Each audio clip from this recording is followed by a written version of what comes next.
Hello, people. Welcome to another episode of Tech Breakdown. I'm your host, Manasa. When I started thinking about kind of recording this episode, the question I was toying with was, what does it mean to be a woman online?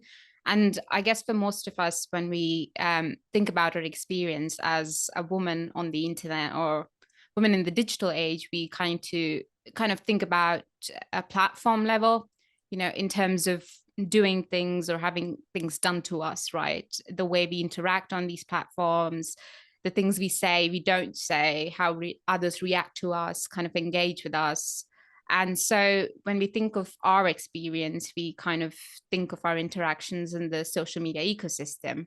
And so also doing the kind of investigations I do and the guests I have today, both of them, the kind of work they do as well, kind of we all are hyper aware of the digital abuses women face, from being like stalked online, sent unsolicited messages, pictures, being harassed, sexist trolling, identity theft, now deepfake abuse and other kinds of AI related abuses. I mean, this is a long list in itself to be a major problem, but like thinking about being a woman in the digital age is also much more than the direct interactions you have outside of like your immediate experiences. Like there are more levels in which you can think of kind of or use the lens of feminism to think about technology, right? And I think this is a good point to introduce both our guests for the day, because both of them have also written a book that they've co-edited on the need for feminism in technology. So we have Dr. Kerry McInerney and Dr. Eleanor Drage, and both of them are senior researchers at the Leverhulme Center for the Future of Intelligence at the University of Cambridge. And both of them are also co-hosts of the Good Robot podcast. And very happy to say that the episode is being produced in collaboration and in partnership with the Good Robot podcast.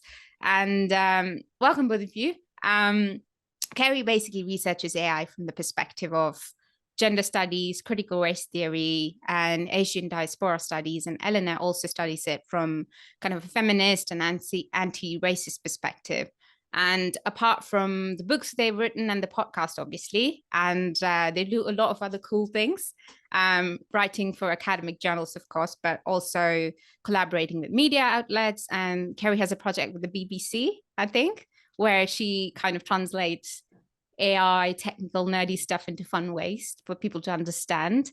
And Eleanor works with people in the industry as well to actually find solutions to the various biases we'll be talking about today. So the list of things is long, so I'll put a lot of it in the description so everyone can go see your work. But welcome. Thanks for having us. So I'll come to you first, Kerry. So while introducing the episode, I was talking about kind of the various levels through which I kind of look at it as to what it is to be a woman today and how kind of sex or gender comes to affect digital technologies. Is that how you see it too? Absolutely. And I think what's really interesting about the moment we're currently in is that we have whole new generations of people for whom their sexual identities, their gender identities, their racial identities, among many other things, have never been known to them outside of the internet or of digital spaces. And so on the one hand, I'm really interested in how we can make the internet and our digital spaces safer and better for women. But I'm also interested, on the other hand, in the continuities between the kinds of gender-based harassment and violence we experience offline and how those percolate through and are shaped by online space, but also the kinds of hopeful opportunities that can come from participation in those spaces too, if we're able to combat some of that violence. I mean, now before we go any further, to quickly sort of add a note to people listening that we are predominantly looking at issues from kind of a sex or gender point of view today, but obviously when we say women, we just don't mean women. We also include gender minorities. We are also talking about a racial paradigm, and we kind of would dip into those things and kind of bring them into the fold whenever necessary. So I think when both Kerry and Eleanor would be talking about feminism today, I think they'll be talking about a bit of a framework, a kind of thinking to look at kind of the interaction and intersection of all these variables with technology. And maybe, I don't know if I put it okay, but maybe, Eleanor, you want to kind of come in and better set the stage for what we mean by feminism. Maybe just a quick explanation. Yeah, and thanks very much for that as well, because one of my favorite philosophers, Gayatri Spivak, talks about the word woman as an anchoring device that needs to be complicated at the same time as we still continue to use it in the UN to get work done. It's a term that allows us to work in certain areas like domestic abuse and female genital mutilation. And, the UN would do nothing without the term woman. And they're still very much in that moment where it's a useful term. So it's interesting to think about where these terms that we critique very much in queer studies and in critical race theory are useful and where they're not so useful. Our feminism is, we kind of refer to it in a bit of a kind of cringe way of feminisms, plural. And we really like that because it shows that feminism is something that is also highly contested. We define feminism as gender inclusive in a very expansive way. We ask Buddhist philosophers what feminism is in relation to technology. So we're not afraid also of asking people that may not have feminism as central to their work, how they see their work in some way as emblematic of feminist ideas and principles. Well, that's a good set. I mean, you put it more beautifully than I did anyway. But I think at this point, I'm going to jump in with a story, because this is actually an important story in our time. And when I say story, it's not a made up story. It actually happened. So in February 2021, Google fired Margaret Mitchell, who's an AI ethicist who worked for Google's ethical AI team. And this was kind of the second firing in a few months, because some months ago, in December 2020, Google fired another AI ethicist who worked for the company called Timnit Gebru. In Timnit's case, they fired her because she asked questions about Google wanting to withdraw a paper that she and other colleagues had worked on biases in large language models. And Google wanted her to kind of retract the paper or basically remove her name and that of other researchers from the paper and kind of strip the paper of any affiliations to the company. And when she asked for more information on the exact criticisms to the paper and more transparency to the review process, she basically got nothing and then got fired. And Google would then maintain that she resigned and they didn't fire her. But the reason Google gave for then firing Mitchell, Gebru's colleague, months later, was that she violated security policies because she parsed through emails to find evidence of discrimination against her former colleague, Timnit Gebru. So both of these women are pioneers in the field of AI research. Anyone who works anywhere near the field knows. And they kind of pointed out the inequalities built into these AI systems. And they were brought into Google to do the exact research that then the company found unacceptable and kind of kicked them out of the company. And this makes one think that Google's claim for wanting to build inclusive technologies is a bit of a sham, really, isn't it? Because at the end of the day, they fired the only Black researcher they brought to the AI ethics team, and now there's no AI ethics team.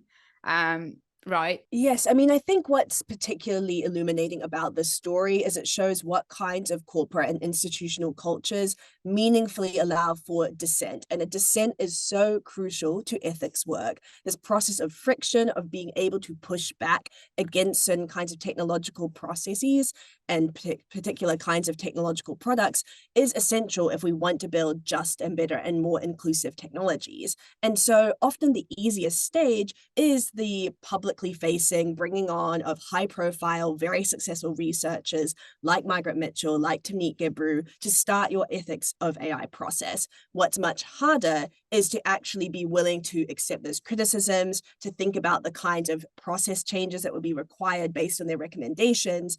And unfortunately, what we saw very publicly with the Google case was these researchers actually just being excised from that company. But my suspicion is that this was not simply a one-off reactive move from Google, but this followed probably months and months and months of constant friction and pushback, and these researchers just feeling unable to do the very work that they were meant to be there to do. And I'm sure many of us have had this experience experience in our own institutional settings, in our own roles, when you're trying to push for feminist outcomes, you're trying to push for feminist changes, and there is, a real reluctance to engage with those problems or even see them as problems in the first place. And again, while Gebru and Mitchell's firing was this very large watershed moment, I think unfortunately we've seen this systematic deprioritization of AI ethics expertise in many big tech organizations. So Twitter let go of its leading ethical AI team, and we've seen this across, again, many other organizations, with those teams being disbanded or incorporated into other parts of those organizations. And I think when that happens, we have to ask, what does this company actually value? Do they value their expertise for what it is, which is crucial to making better technologies, or do they mainly see it as window dressing? And I want to believe that it's the first, that people are getting brought on in good faith, but I think we're waiting to see with certain big tech companies if that's actually going to be borne out. I think you, in your book, you also have an essay by Margaret Mitchell where she explains the kind of work she has been doing. Do you want to talk about that? Yeah, absolutely. And I'd just like to add to that being defensive is such a bad personality trait anyway. And I think about it a lot because I can be quite a defensive person, because I think I was bullied when I was younger, and so I'm always kind of on the front foot. My dad is the same, and every time he's defensive, it just makes him look weaker. And I worry that, when companies take this defensive posture, it doesn't make them look better. I don't think really anyone felt like they benefited from that situation. So I really want the industry culture to change so that they can look critically at the work that they're doing and actually give ethicists a chance to improve the systems that they're building. It's just a horrible, anything that's litigious, where there's lawyers involved, where, Tim Neat and other people who've got fired by Google have rarely found out through their managers. They found out indirectly through lawyers or through other people. It's just a horrible, horrible thing, and it really ruins lives. And you can see now Tim Neat on social media, she's not doing the work that she wants to be doing. She's doing all this defensive work that comes with having to respond to what happened. And fight for a better institutional culture. She's a super talented engineer, and it's just a shame that this is taking away from that. Yeah, Meg Mitchell, she talks about institutional culture, right? I feel yes. Yeah, no, Meg has a really, really wonderful essay in the book, reflecting on not only her practices as an engineer and computer scientist, because as you've mentioned, she's been a real leading figure in the AI ethics space for thinking about different kinds of institutional processes we can introduce in the creation of products, such as model cards. And she's now the chief ethicist at the AI startup firm Hugging Face. But in her book, I think what she does really well, not her book, sorry, in our book and her chapter, she weaves together her personal experiences as a woman in STEM, as someone who's worked very closely with AI ethics advocates, with this computational work. And so a lot of her work focuses on inclusivity, but specifically critiques the way that the AI industry right now, as it stands, is really homogenous and it's not at all representative. And what that ends up creating is technology that just simply does not prioritize the needs and the desires of certain communities. And so she says good technology is possible, but right now we're being led down a really dark path if things continue as they go on. So her chapter, I think in many ways, is a bit of a warning call to many of us who might be excited about some of the new products that are coming out of big tech, who might be excited by the developments in things like large language models, for example. And I think what Meg Mitchell does is she says, as someone who's really been at the heart of a lot of these processes, I think we need to stop and step back in certain ways, not in this sort of Geoffrey Hinton, we're all going to be killed by AI in 5 years kind of narrative, but more in the way of, oh, actually, this industry has so much power and it does not look anywhere near what we would like it to look and be like. Oh, a guy at the bus stop just now, he was talking to me about Bostrom's book and alignment. And I was trying to emphasize that that the problems with thinking that extinction only happens when everybody dies, as in white privileged people in the West are also under threat, rather than, extinction being something that lots of people live through every day. There's that kind of paradox of the of surviving extinction. Yeah, it really sucks. But what I was going to say is that Meg says that she was fired from Google not just because of the paper she wrote about warning about large language models, but because of misogyny in the workplace, and because she was working at the frontier, on frontier models, on the latest, coolest, most sexy AI products. And there was a lot of gatekeeping around who should be working on those things and how they should be going about it. And that's the kind of real reason why she was fired. And I'm looking in a different paper about which engineers are allowed to exercise their curiosity at work and which ones aren't, and the way that frontier work has been masculinized over time through associations between specific kinds of technologies and rationality or masculinized mindsets. So we need to be really careful about who is allowed to do these the cool work, and who is considered to be the kind of person that's better suited to doing more mundane kind of data maintenance or annotation work. And that's definitely a racialized and gendered question. Yeah, it's also the way you see must being associated with a lot of different things. It's like suddenly AI is this new. AI has existed for a while, and a lot of different engineers over time have worked on it, but somehow that he's somehow led this revolution right now is also feeds into that kind of narrative that you're talking about. But kind of I'll come back to this. We'll come back to this in a bit, talking about systems, because it's very important. But like I mentioned before, both of you have released a new book that you both co-edited called The Good Robot, Why Technology Needs Feminism. And kind of the book is an exploration of what good technology should look like. And you get leading technologists, academics to answer that question. And we just talked about what kind of Margaret Mitchell's opinion was and her essay. And through those essays, you kind of drive the point that a lot of people have been driving for a while. The technology is political, that it's not a neutral tool, and that the way we build these technologies affects kind of the experiences that result from them. And I'm kind of a bit chuffed that I came up with this abbreviation for the levels, but it's called APP. So we are going to look at feminism from the level of algorithms, platforms, and then power. And I guess you've approved, Eleanor.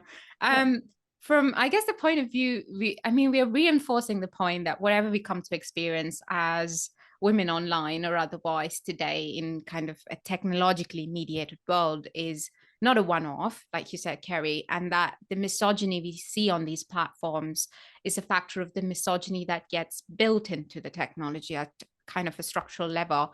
And I think a good example of this would be a project called Gender Shades Project. Would you want to talk about it?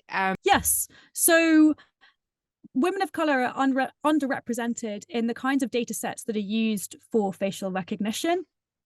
And what Timnit and Joy were doing was building data sets that were more representative of women of color across the globe. So they selected women in parliaments, I think, and it was called the Parliamentary something benchmark, but it received a lot of critique from people who were like, well, facial recognition is disproportionately likely to harm women of color down the line through surveillance.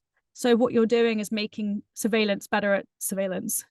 And I think that it was a really interesting conversation, because on the one hand, it's totally reasonable for two engineers to want to find a technological solution to the problem, to be like, okay, how can we make the technology more accurate?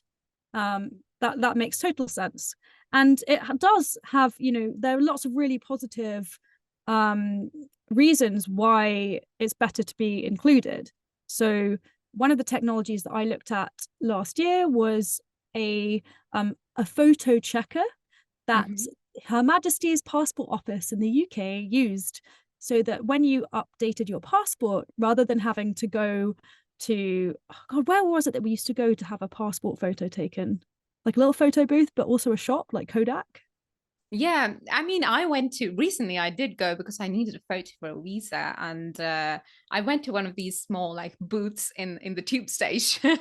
Right. But I guess you have these photo studios, don't you?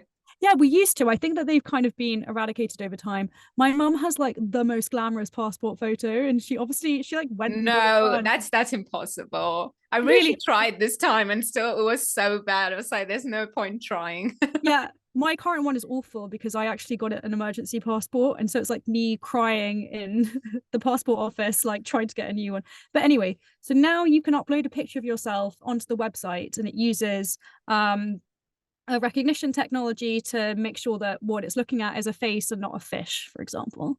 Mhm. And it was telling women of color in the UK that their mouths were open when they were closed. And this was obviously an issue to do with both race and gender. And I think there was a student who got the story out in the BBC. And it's a horrible feeling for a system that belongs to the UK, that's very much emblematic of UK citizenship, to be like, you don't look like us. You don't look like a citizen that's from here.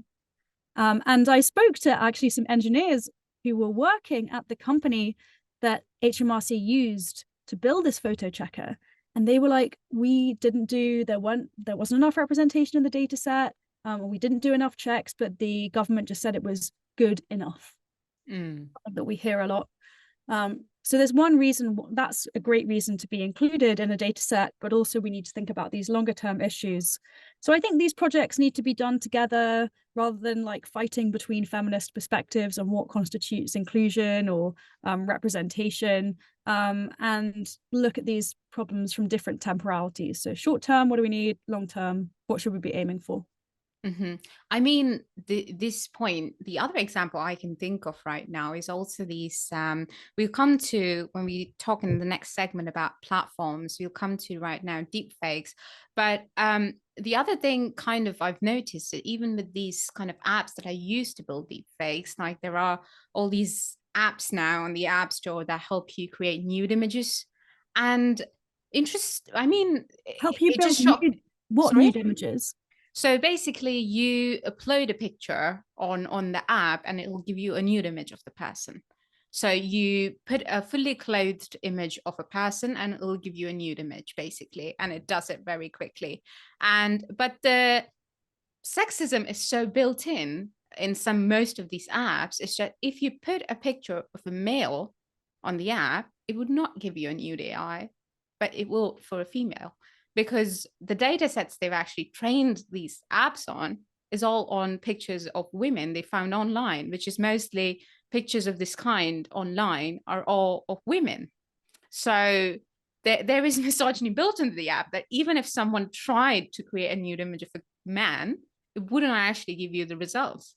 I'm forgetting the name of the app, but I think they kind of took one of these down, but that's what it was doing basically. On a platform level now, there are kind of so many examples of abusive technologies we could talk about. But like of late, there has been a growing concern with deepfakes. And while there has been kind of an urgent coverage of political deepfakes, not without reason, but there has been no kind of same talk about deepfakes otherwise that target women and girls. And it took kind of a Taylor Swift for it to be considered an issue. And then still we're no close to talking about it in any real depth or nuance. And what people forget also is that deepfake technology was created in the first place for a very gendered use, because it started with pornography targeting women and girls. And deepfakes online are predominantly pornographic. So by predominantly, I mean 96 to 98% of deepfakes online are pornographic, and 99% of them currently are of women. So political deepfakes form like a very little of the total deepfakes online. Kerry, have you kind of noticed this kind of difference in attention? Yeah. Sorry. So I was leaning over my colleague's desk yesterday. Yeah. And so Claire Ben, she is a specialist in deepfakes. And she was looking at pictures from the Victorian period where women were photographed in a way that, so it's against a white background. So the background's white, and it's obviously black and white, and all images were like deep faked to try and make women into more of an hourglass figure. So they literally just cut the sides of women. So, and that's been happening like since the beginning of photography Yeah. And so I think there's that perception that in the Victorian period people had much skinnier waists, but actually you can see how they just altered all of the images to make them like to cut off a bit of their face even. And so it would just be like white background and make them entirely slimmer. I'm not sure entirely if I think it's a good or a bad thing, because otherwise you'll be tortured in corsets and then your figure's actually being modified versus like modification. I mean, you shouldn't be doing both of these things to force women in certain figures. But yeah. Sorry, go on. Yeah. I was just asking Kerry if you kind of saw the same difference in attention with political deepfakes and pornographic deepfakes, and also if you could talk about more broadly the landscape of like technologically mediated gender-based violence today on these platforms. Yes, absolutely. So I'll start with this question around deepfakes and the attention given to pornographic deepfakes in comparison to like the kinds of deepfakes that people actively say are political. And I think it's really reflective of an insight from the radical feminist Kerry McInerney, who was writing and practicing law in the 1970s. McKinnon's works has quite rightly been critiqued in a lot of ways, but she has a really impressive and important work around what we think political violence is. And so she says the kinds of violence that men commit against men is considered political, and the kinds of violence that men commit against women are considered personal or domestic, and we don't grant them the status of a political kind of violence. And I think that where McInerney is really right is I think that the proliferation of pornographic images of women through deepfake technologies is deeply political. I think on a side note, it's also deeply indicative of how the pornography industry itself is such a driver of technological innovation. And so I think often people treat it as though it is an accident or it's a surprise that porn has been the first to do something. I think there is a really, really long track record of showing how the porn industry has been incredibly innovative in the way that has developed new platforms and new kinds of user engagement. And then those techniques have been borrowed more widely in the mainstream. And so I think what the proliferation of deepfakes shows us is that we societally have still really struggled to take seriously intimate image abuse, so kind of this broader category of what it means to take images of women and circulate them online. And I also think that this is somewhere where a really technical solution is just not appropriate when taken in isolation from a political or a sociological one. Because when it comes to political deepfakes, the way that people tend to approach this is, well, we need a watermark. We need a way of distinguishing truth from fact. We need to be able to see what content has been AI generated and what hasn't. But the problem with pornographic deepfakes is it doesn't matter if Taylor Swift's deepfake is real, quote unquote, or not. What really matters is an image of her body naked has been circulated online and the harm is already done. And that doesn't mean that I'm against these technical solutions. I think it is helpful to have watermarks. It is helpful to know what is and isn't AI generated, but the problem is so much bigger than that. And the final point I want to make, which I think speaks to this broader question of the landscape, is I think that people who are victims of deepfakes, particularly pornographic deepfakes, tend to be treated the way that many women and gender minorities who experience online violence are, which is that people say, well, you know, just don't look at it, don't go online, take yourself offline, find ways to protect yourself. And I think a recent report by UNESCO done by Raman Chowdhury found that even the vast majority of apps or tools designed to support women online to make them safer tend to put a lot of onus on the victim or on the individual to protect themselves from violence. So ultimately, I think what technology-enabled gender-based violence shows us is the way that structurally we have still really failed to grapple meaningfully with the roots and the causes of gender-based violence. I mean, I don't know about these researchers, because if you Google like pornographic deepfakes, not create pornographic deepfakes or watch or nothing added to it, just you wouldn't, the first 3 to 5 top results on Google would not even be a Wikipedia page in most cases. It would be actual sites of pornographic deepfakes where people create these things. So forget resources, articles, forums to discuss, or like helplines. You won't even get a Wikipedia definition in the first top results in a lot of these cases. So it's not just like you point out, it's not just the issue of circulation of it, but the apps kind of that aid the creation of it, and the points of origin are not tackled. Structurally, these issues are not tackled, so it wouldn't actually lead to better outcomes for women.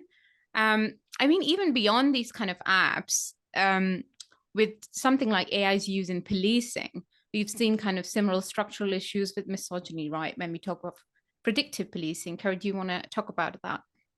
Yes, no, briefly, I'll just say that when predictive policing was getting a lot more attention in, say, the early 2010s, I'm thinking around sort of 2013, when there was a lot of hype around new data-driven forms of policing, there was a sense in which there was a distinction, following again McKinnon, between the kinds of crimes that were considered serious and political, so things like murder, also theft, because it was to do with the breaching of personal property, and then there were the other kinds of crimes that they didn't consider to be as serious or didn't want to map through data. So that included what they called, and for example, in an FBI bulletin, quote, crimes of passion, close quote, which included things like domestic violence. And just to be very clear, I am absolutely not advocating for more data-driven kind of big tech style policing in relation to gender-based violence.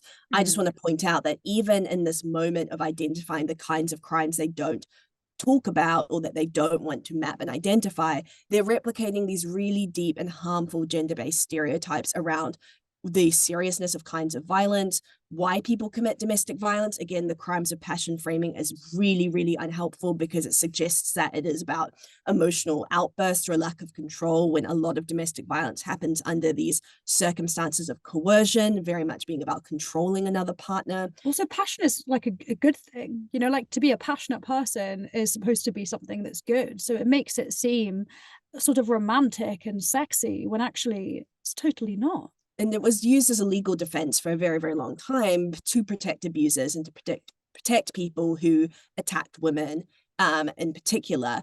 And so, you know, I think what this shows is that we should be really, really skeptical about attempts to address gender-based violence, attempts to kind of counteract these forms of societal and structural injustice through solely technological means. So again, coming back to that question of the watermark, for example, and the deep fake, I think unfortunately there's been a move towards creating kinds of technologies, from predictive policing technologies through to personal safety devices, which respond to a real need, which is women feeling unsafe and insecure, but actually maybe extend these misogynistic technological systems further in our societies.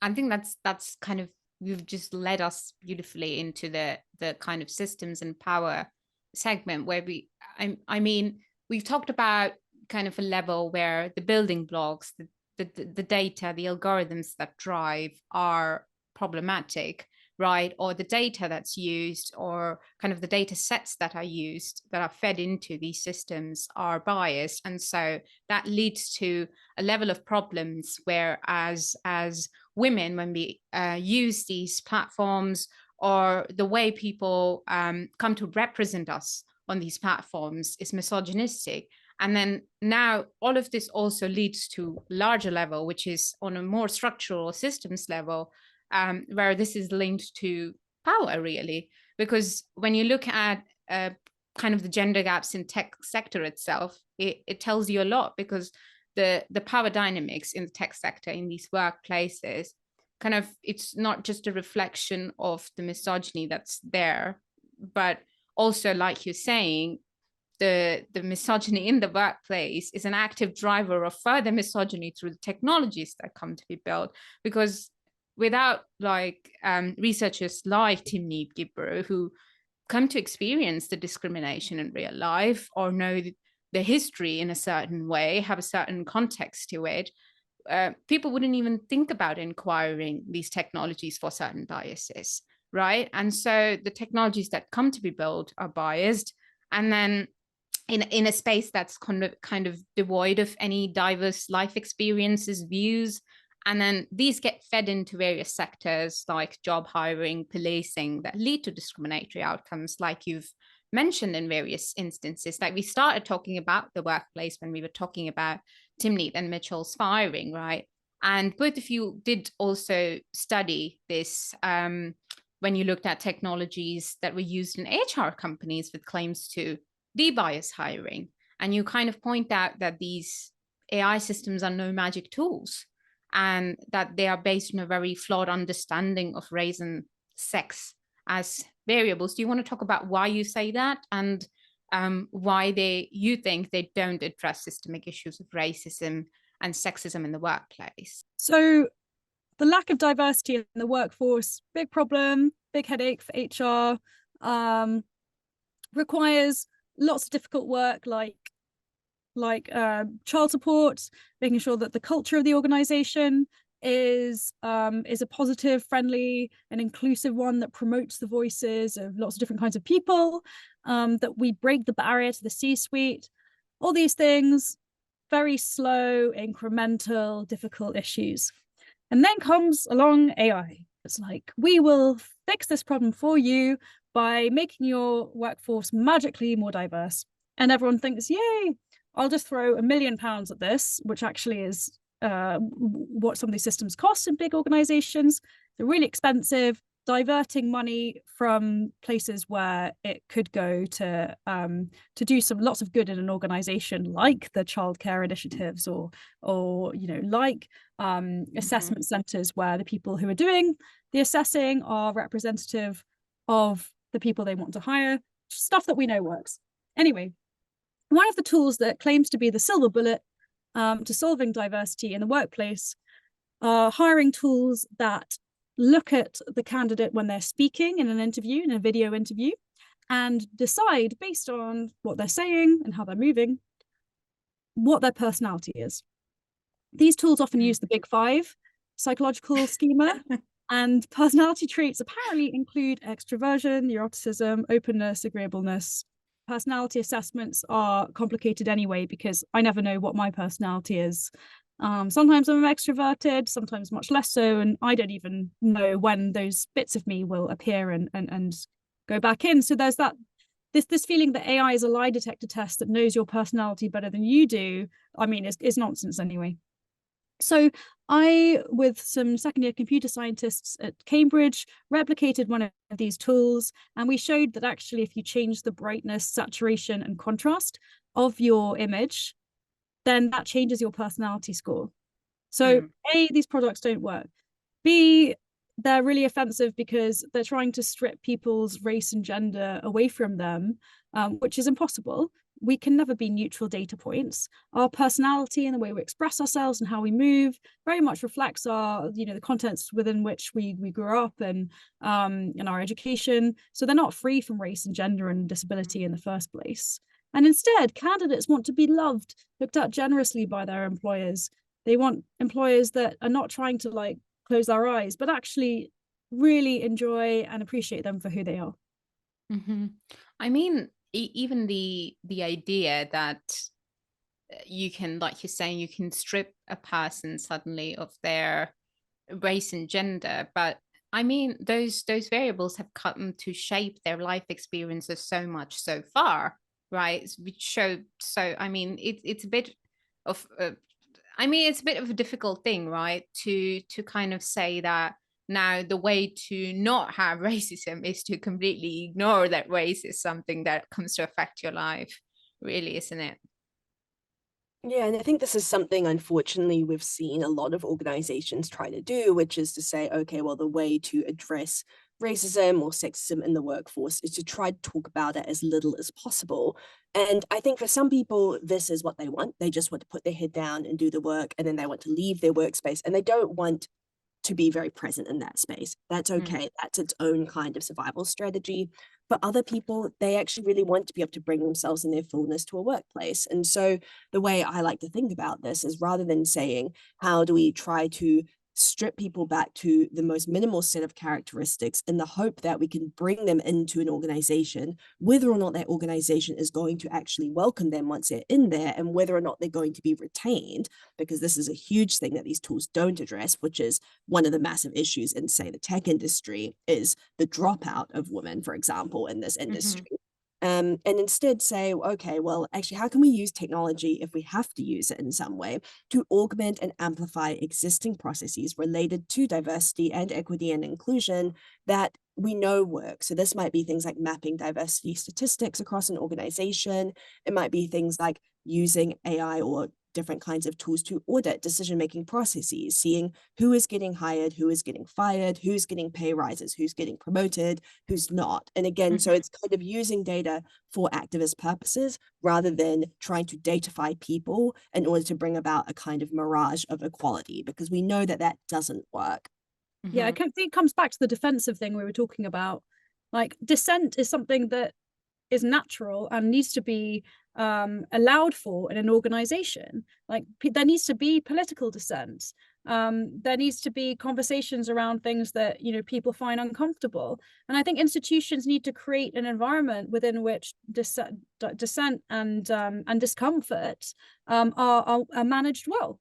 Yes, and one way that this is framed is the idea of a constructive conflict culture. So saying, how can we have conflicts in ways that build us towards having better communities? I've also heard this referred to as the brave community approach. So rather than saying, actually, this topic is just completely off limits, we can't touch it because it's too dangerous and it's too divisive, saying, okay, what can we put in place to allow our communities to have these kinds of discussions? And this is really hard work, and it involves a lot of friction, a lot of conflict, and it requires people with a lot of expertise to be able to facilitate those kinds of spaces. And that's why I think both Eleanor and I, why we continue to emphasize this idea of expertise and who has it, whether that's in AI ethics or thinking about gender and race, is because too often this kind of knowledge is not seen as meaningful expertise. And yet it's absolutely crucial if we want things to change. I mean, I think that's a good place to kind of end. To close, I'll just use this and borrow this. I've borrowed this from your book. You say that good technology should not be only considered a technical problem, but also a political and social one. So I hope people listen to you, and let's hope we kind of move towards a future where we build technology that works for everyone. Thank you both for joining. It was such a pleasure to listen to you both. Thank you so much, Manasa, for having us. Yeah, thank you so much.